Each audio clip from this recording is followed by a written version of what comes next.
Hi there, this is Karen, and of course Whiskey Sour. Hope you guys are doing well. I'm just daydreaming over here. La-di-da-di-da. I wrote a blog today called Is Daydreaming Distracting? Yes. The answer is yes. The end. I read a Neil Gaiman quote. You get ideas from daydreaming. You get ideas from being bored. You get ideas all the time. The only difference between writers and other people is we notice we're doing it. Yep, I noticed I'm doing it. There was a Gary Marshall book that I read where he talked about how baseball teaches us where we should be in life. He liked being an umpire, and so naturally he gravitated towards being a director.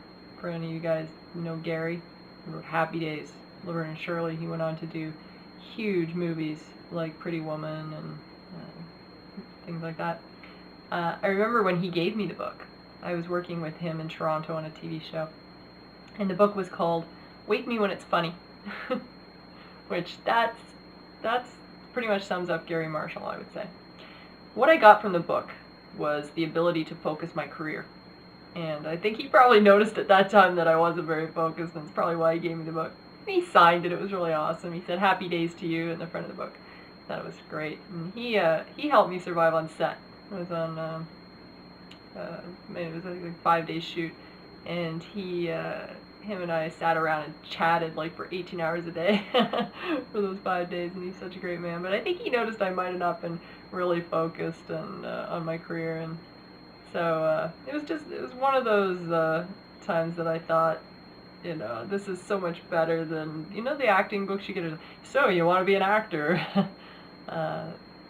And then it gives you bullet points on how to do that. This was a really good book on just the whole entertainment industry and focusing your career and stuff. But it prompted me to consider what I was good at, matched my character the best part of that field, and I realized that writing was my passion.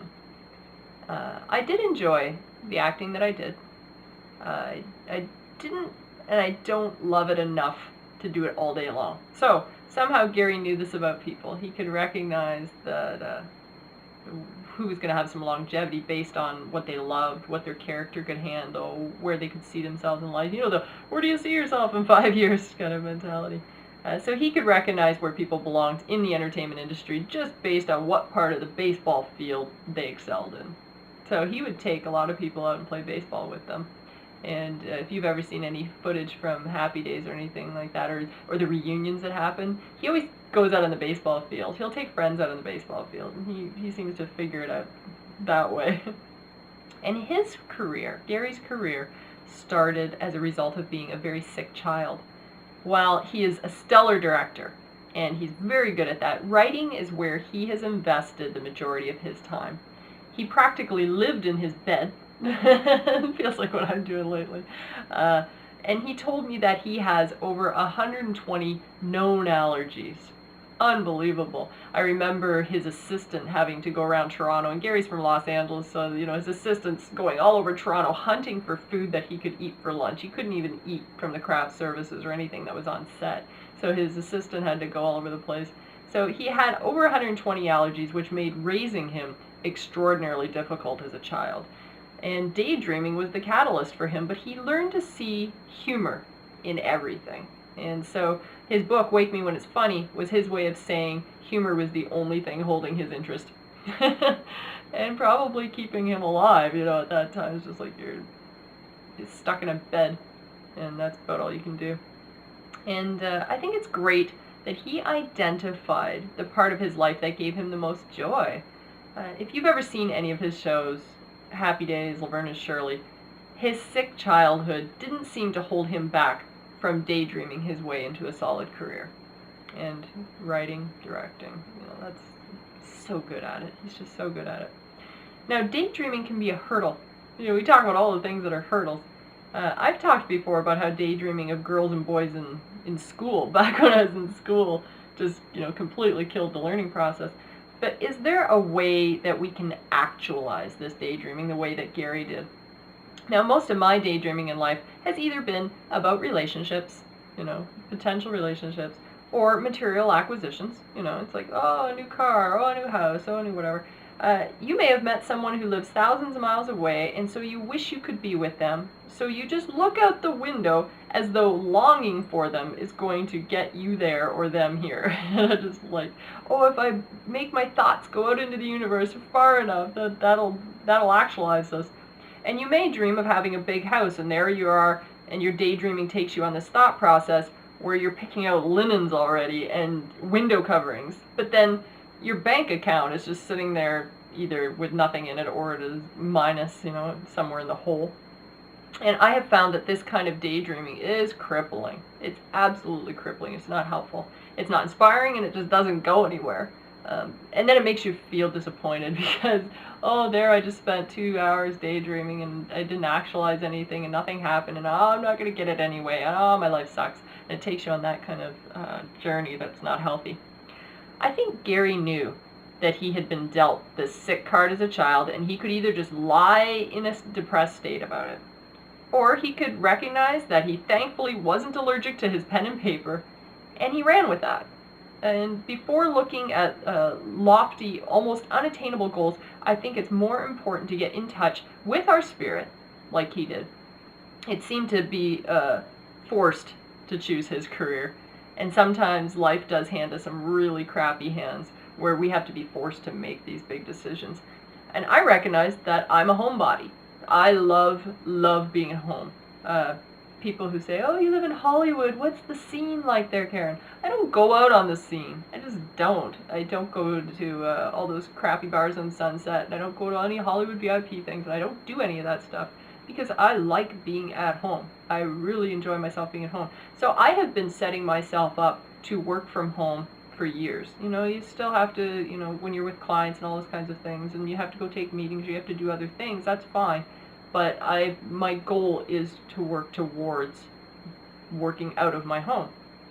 And so had I gone that acting route when I had met Gary and stuff, I'm sure that sitting on sets for 18 to 20 hours a day, like I was doing at that time, and getting no sleep, just awful. Like, you basically, when you're acting, you might get on camera for a couple hours, and then they're setting up shots and they're setting up lighting, but they want you nearby and all this, and so you're on that set for 18 to 20 hours, and you're more exhausted because you did nothing compared to the couple hours you might have been on camera. I think that would have become really old for me really quick, and I probably would have just longed to go hiking and hang out with my animals. At that time, acting seemed like a really good choice. There was a lot of opportunities for me in it. And I'm glad that I read his book, and I'm glad that I rerouted myself at the time, because writing, to me, whether it's songs, whether it's blogs, I have a whole bunch of creative writing that I'm doing right now as well. It gives me so much joy.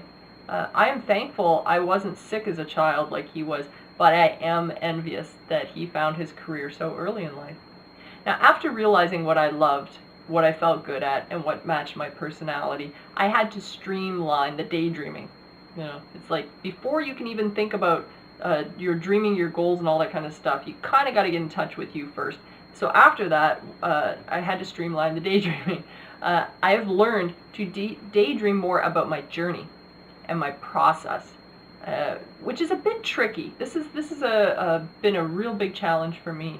If you want that house in the country, you can't fantasize about how you would decorate it. You can't spend your time thinking that way.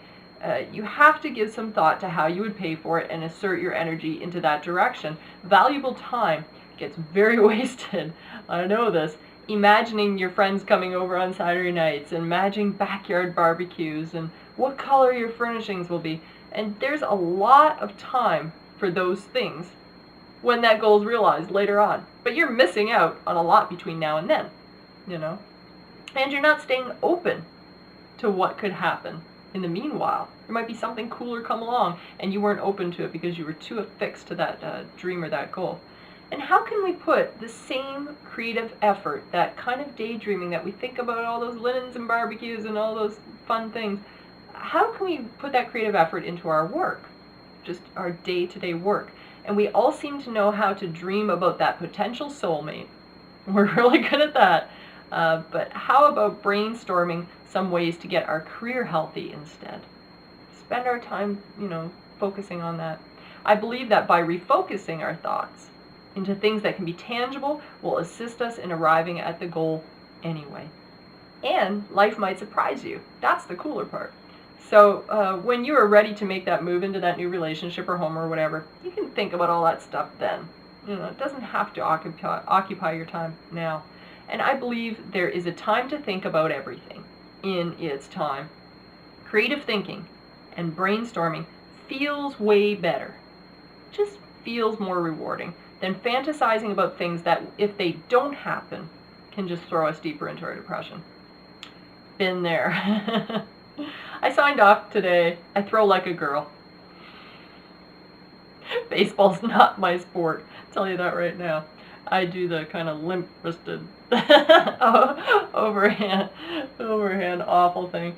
Although I should say that when I go bowling, I have graduated from bowling underneath my legs to actually, doing the pendulum swing through, so that's pretty good. I signed off with a Joseph Addison quote: "Talking with a friend is nothing else but thinking aloud." And that is brainstorming. If you can find somebody in your life that you think is also a creative thinker, I think it's good to link up with them. Instead of just linking up with people who are really continuously feeling bad about what they haven't got.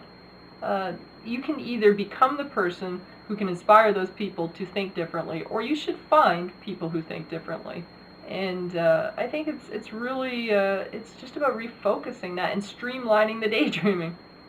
Boy, tricky. One of my definitely biggest challenges that I've had to overcome, and I'm still going through it, because your heart and mind just tends to go to those places, and it's a real tricky thing to try to get it streamlined again.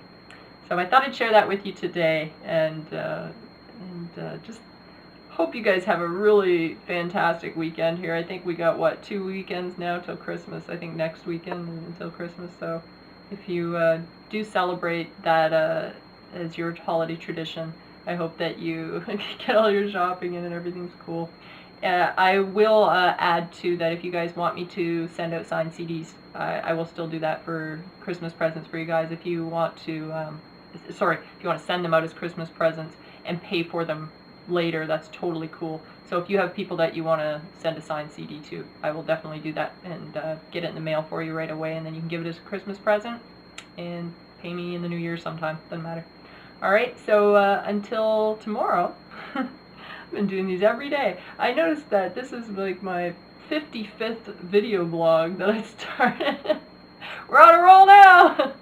Anywho, I will talk to you guys again tomorrow, and until next time, from Whiskey Sour and me, rock on.